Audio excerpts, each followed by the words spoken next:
أشرقت نفسي بنور من فؤاد. Bismillah, Assalamualaikum warahmatullahi wabarakatuh. Waalaikumsalam.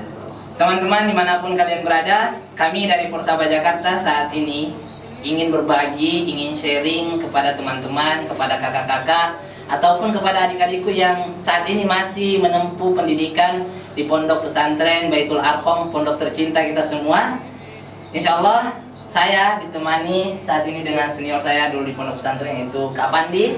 Insya Allah akan berbagi kepada teman-teman, teman seperjuangan ataupun adik-adik sekalian, bagaimana kehidupan dulu ketika kami berada di pondok, apa saja yang membuat kami bisa betah belajar dan menuntut ilmu di pondok tersebut. Nah, Assalamualaikum Kak Pandi. Assalamualaikum. Apa kabar? Alhamdulillah sehat. Selalu. Tidak terasa kita ini sudah sekitar 8 atau 9 tahun meninggalkan pondok pesantren. Betul. Mungkin ada yang ingin dibagikan kepada teman-teman ataupun pengalaman-pengalaman sehingga bisa dijadikan pelajaran kepada teman-teman yang sudah tamat ataupun kepada adik-adik yang masih menempuh pendidikan saat ini di Pondok Baitul Arqam. Oke, baik. Terima kasih Saudara Hidayatullah yang sudah mengundang saya ke sini untuk berbagi pengalaman ya di Forsaba Jakarta. Jadi alhamdulillah saya itu masuk pesantren Baitul Arqam kurang lebih tahun 2005 dan saya keluar lulus itu tahun 2011. Pastinya karena masa remaja saya habiskan di sana, pastinya di sana banyak sekali kesan yang melekat sampai akhir hayat ya, karena di sana itu banyak banget teman, pengalaman, hal-hal yang kita nggak dapatkan di rumah, kita dapatkan semua ketika kita mondok di pesantren, terutama di pesantren Baitul Arqam. Hal yang paling berkesan menurut saya yaitu saya punya seorang guru ya, namanya dulu Ustadz Rusdi ya. Beliau ini Masya Allah ya, walaupun beliau galak, sering marahin kita, tapi rasa marahnya itu atau kemarahan dia itu bukan karena benci dengan kita, teman-teman. Jadi marahnya Ustadz Rusdi itu karena dia sayang sama kita. Mungkin kalau Pak Rusdi tidak memarahi kita, sekarang kita nggak akan jadi orang, ya. Benar? Jadi apa? Sekarang kita akan jadi orang, kita nggak akan ada yang sukses. Ini adalah berkat salah satu jasa atau andil dari beliau. Itu yang paling saya nggak bisa lupakan ya. Beliau mungkin sampai kapanpun beliau akan selalu ada di hati kita. Kemudian untuk yang kedua yang saya paling ingat teman-teman ya adalah ketika pertama kali saya datang di pesantren. Jadi ketika saya datang itu ya, saya itu masih baru tamat SD. Tahun 2000 ya, tahun 2005 lah. Masih sekitar umur 13 ya, apa 12? Iya, tamat SD, masih kecil. Saya datang, ya namanya saya anak manja dulu ya, datang ke pesantren, suruh nyuci sendiri, makan pun ngantri, terus makan apa yang kita dulu waktu zaman saya itu andalan itu adalah ikan sombong. Tahu ikan sombong kan? Ikan asin. Ikan asin. Ya. Dulu itu lauk andalan. Dulu saya paling gak suka sama ikan asin. Tapi karena saya masuk pesantren, jadi sekarang saya suka. Karena kalau kita nggak makan, kita akan lapar. Ya mau nggak mau harus makan. Jadi saya pertama datang itu langsung nangis kan.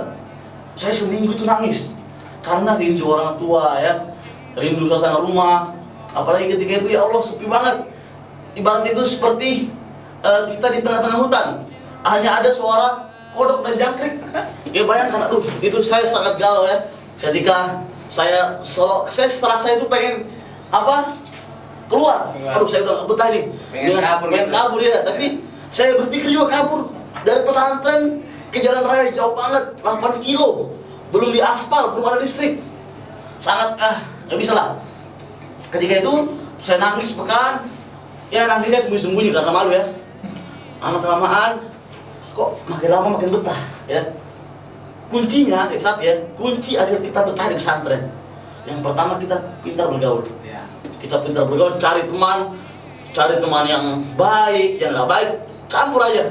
Tinggal nanti bagaimana kita memfilter ya, memfilter teman itu. Jadi kita cari teman yang banyak. Kalau teman banyak ya, maka insya Allah kita akan betah. Kemudian yang ketiga, yang nggak bisa saya lupa, itu dulu saya punya senior ya, namanya Kak Zainal. Ya. Kak Zainal itu angkatannya siapa ya? Kak Rustam, Kak Rustam, Kak Alam, pokoknya angkatan itulah. Saya pertama ketemu dia ya, ruangan gede, besar, tinggi, serem lah. Pertama itu saya pas sampai di pesantren pagi-pagi, malam saya ke masjid. Saya injak sajadah imam. Jika di situ ada sajadah mimbar, sajadah imam. Dan Kak Zainal itu ada di belakang mimbar lagi baca buku. Saya datang masuk dari kamar takmir itu, saya injak sajadah. Langsung bilang, kenapa kamu injak sajadah itu? Kenapa kau injak? Saya bilang, maaf Kak, maaf. Saya takut kan kalau dia besar banget badannya. Maaf Kak. Itu nggak boleh diinjak, itu sajadah keramat katanya. Aduh, saya takut kan. Karena saya masih kecil ketika dia masih polos lah. Keramat. Ketika dia bilang sajadah keramat, di kepala saya itu cuma ada hantu. Ya. Sajadah keramat itu, aduh. Terus bagaimana caranya biar yang nggak jadi keramat? Kamu baca ayat kursi. Saya disuruh baca ayat kursi 10 kali depan dia. Baca ayat kursi, langsung dia ketika itu langsung ketika selesai baca, langsung saya akrab sama dia. Jadi dia adalah orang yang pertama saya akrab dengan dia. Ya, itulah tadi beberapa kisah ataupun pengalaman yang baru saja diceritakan oleh Kak Pandi. Semoga dapat menginspirasi ataupun ya menambah cerita dulu di Pondok Pesantren Baitul Arqam, karena mungkin cerita yang adik-adik sekarang alami di pondok itu berbeda dengan kakak-kakak kelas yang sudah lulus beberapa tahun yang lalu. Dan ada tadi tips untuk betah, bagaimana caranya kita bisa betah di pondok pesantren jauh dari orang tua, yaitu banyak bergaul lah, jangan sering menyendiri, karena itu akan biasanya menimbulkan rasa sedih ketika kita sendiri karena tidak ada teman bicara, tidak ada teman bermain. Jadi pintar-pintar mencari teman ketika di pondok pesantren. Nah, mungkin itu yang bisa. Tunggu dulu Ustaz. Sekarang giliran antum ini, bagaimana pesan-kesan atau kisah-kisah yang bisa menginspirasi adik-adik kita di pesantren, atau nanti kita bisa juga memberikan kisah-kisah menginspirasi para alumni. Coba Ustaz, silakan. Gimana itu? Oh, jadi saya juga harus menceritakan ya? Oh, harus dong, harus, wajib.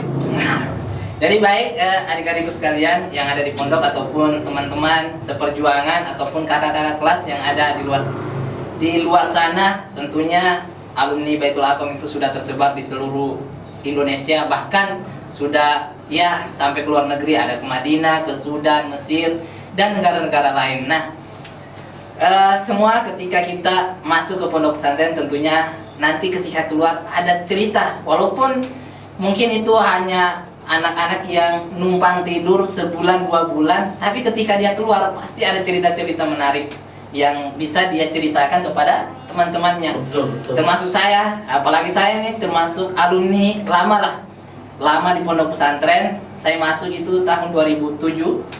Itu berarti Kak Pandi sudah kelas 3 MTS. Nah, saya masuk 2007. Saya 6 tahun di pondok pesantren Baitul Arqam dan keluar itu tahun 2013. Nah, jadi pengalaman tentunya sama, tidak jauh berbeda lah. Ada kisah-kisah yang menarik ataupun kisah-kisah menyedihkan juga ada. Awal-awalnya pasti yang namanya tidak betah itu wajar. Bagaimana mungkin ketika kita tiap hari hidup bersama orang tua, ketika pulang ada yang ngurus lah dan lain sebagainya, tiba-tiba kita berpisah dengan orang tua yang senantiasa merawat kita ketika di rumah. Namun ya namanya perjuangan, kita harus ya sabar-sabar karena nanti pasti akan masa-masa itu akan lewat. Sebagaimana tadi Kak Pandi cerita, awalnya nggak betah, tapi dengan memperbanyak bergaul dengan teman-teman yang ada di pondok, kemudian ya bermainlah, kita main bebas saja. Anggap aja kita tidak lagi di pondok atau ada di rumah tapi dengan teman yang berbeda, ya kita memperbanyak teman ataupun bergaul dengan ustadz juga. Apalagi ustadz-ustadz di pondok pesantren itu masya Allah ya, baik-baik, dan kalau ketika belajar memang harus serius, tapi ketika di luar dari itu seperti jam olahraga itu Bersahabat. bersahabat. Jadi ya kita bisa bercanda, bercengkrama dengan ustadz-ustadz yang ada di pondok pesantren. Nah, sebulan 2 bulan kemudian mulai betah, dan ada pengalaman-pengalaman yang mungkin tidak kita dapatkan ketika di luar, yang itu ketika kita pulang itu pasti kita akan kangen dengan pondok.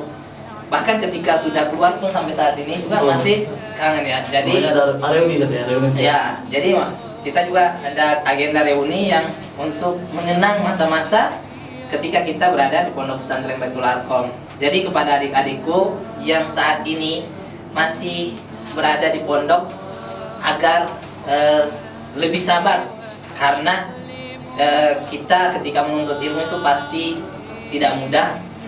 Ketika kita belajar itu pasti banyak tantangan dan cobaannya. Makanya kata Imam Syafi'i, barang siapa yang tidak bisa bersabar dengan lelahnya menuntut ilmu, maka dia harus sabar menahan kebodohan seumur hidupnya. Betul. Jadi adik-adikku yang ada di pondok pesantren saat ini, bersabarlah. Apapun ujiannya kita lewati, karena yang namanya ujian, masalah dalam hidup itu pasti akan ada. Tapi bagaimana kita menyikapi masalah, bagaimana kita menyelesaikan masalah tersebut, agar di pondok juga kita diajar untuk lebih dewasa, bagaimana kita bersikap dan lain sebagainya. Jadi itu saja. Tunggu. Ada apa? Saya punya lagi ini, sebenarnya ini kesan yang paling membekas di hati saya. Ya. Alhamdulillah, saya sudah menikah ya, dan alhamdulillah istri saya itu juga alumni pondok pesantren Baitul Arqam ya. Jadi dulu itu istri saya itu namanya Susi Haryanti, dia angkatannya Ustaz Dayat ya. Jadi dulu itu awalnya dari cinta monyet, sekarang alhamdulillah Cinta beneran. sudah cinta beneran ya, sampai ke pelaminan dan sampai punya anak alhamdulillah. Jadi teman-teman, di pesantren itu kita nggak dilarang untuk mencintai, tapi bagaimana kita bisa menjadikan cinta itu baik ya, jangan disalahgunakan kata-kata cinta itu. Jadi teman-teman, ketika teman-teman suka sama seseorang, jangan jadikan itu aib. Itu bukan aib teman-teman, itu normal ya. Jadi jadikan itu teman-teman bisa mengolahnya, bisa memfilternya ya. Jadi disimpan, selalu berdoa, minta sama Allah ya, agak maksa-maksa dikit bolehlah ya, dengan Allah, minta doa ya Allah, semoga dia jodoh saya gitu ya, dan berikan saya yang terbaik. Itu saya sadar saya. Nah, itu salah satu kenangan yang sampai saat ini masih membekas, karena sampai saat ini juga masih sama-sama. Betul. Jadi selanjutnya saya tadi terlupa pada teman-teman alumni yang seperjuangan dengan saya ataupun kakak-kakak kelas yang saat ini sudah tersebar di mana-mana. Kemudian mungkin ada alumni yang di bawah saya. Pesan saya, kemanapun langkah kita, ingat bahwasanya pondok pesantren kita pernah membesarkan kita, pernah memberikan pernah mengajarkan arti kehidupan kepada kita. Jadi jangan sampai ketika kita sudah keluar dari pondok pesantren Baitul Arqam, kemudian kita lupa yang namanya pondok kita. Jadi tetap jalin silaturahmi dengan para guru, kemudian jalin hubungan dengan para alumni. Betul. Juga. Apalagi kan kita sekarang ada yang namanya Forsaba yang ada di setiap daerah seperti di Kolaka ataupun Makassar, Bandung, Jogja, Kendari, Jakarta. Jadi jalin hubungan apapun jurusan kita. Betul. Mau yang dari jurusan umum ataupun sekarang yang lagi berkecimpung di dunia pendidikan agama, tetap menjalin hubungan. Jangan sampai ada gap antara kita yang belajar agama dengan yang belajar umum. Betul, sehingga ada jarak, ada jarak, sehingga silaturahmi ini tidak terjalin dengan kuat. Karena kita tentunya alumni ini yang paling diharapkan bisa memajukan pondok pesantren Baitul Arqam nanti ke depannya. Jadi itu ya, walaupun kita sudah keluar dan terpencar di mana-mana, jangan pernah lupakan pondok yang pernah membesarkan kita. Karena bagaimanapun pondok pesantren kita pernah mengajarkan kepada kita bagaimana cara hidup, bagaimana cara bertahan hidup dan lain sebagainya lah. Jadi itu teman-teman, Ustaz, adik-adikku bukannya sekalian. ada kita kayaknya pekan depan kita ada reuni virtual account ya, reuni virtual sama bang ya, reuni virtual ya, Iya. reuni virtual melalui Zoom ya. Oh iya. Iya benar kan? Jadi insya Allah kami dari Forsaba Jakarta juga, karena tahun kemarin yang seharusnya kita reuni, tapi karena qadarullah adanya musibah saat itu banjir di Sulawesi Tenggara, sehingga Sebenarnya tahun ini juga saat kita pengen reuni corona. jadi semuanya qadarullah, semuanya tentunya sudah ada hikmahnya yang Allah Subhanahu Wa Taala berikan kepada kita. Nanti kita cari hikmahnya itu apa. Namun tidak berhenti di situ, kami berusaha untuk membuat ikatan kita atau Hubungan antara alumni sama pesantren itu biar lebih erat lagi Iya, Makanya jadi- kita bikin reuni via Zoom ya. nanti insya Allah kita Forsaba Jakarta yang jadi panitia akan melaksanakan reuni via Zoom agar kita bisa lebih kuat lagi ikatan kita Mantap. dengan para alumni dan guru-guru, sehingga kita bisa membangun pondok pesantren Baitul Arqam kedepannya lebih baik lagi. Oke. Oke? Oke. Jadi, Itu saja dari kita ya. ya cukup. Semoga ini ya bincang-bincang singkat Yes. ini dapat Bisa santai lah ya. bincang santai, bisa memberikan inspirasi kepada teman-teman ataupun adik-adikku sekalian. Semoga Allah Subhanahu Wa Taala mempertemukan kita kembali nanti di pondok pesantren Baitul Arqam. Kita bisa bersua kembali, dan tentunya semoga Allah mempertemukan kita Di surga. di surga kelak. Amin ya Allah. Amin amin ya robbal alamin. Sekian dari kami, lebih dari kurangnya mohon dimaafkan. Kami ucapkan assalamualaikum warahmatullahi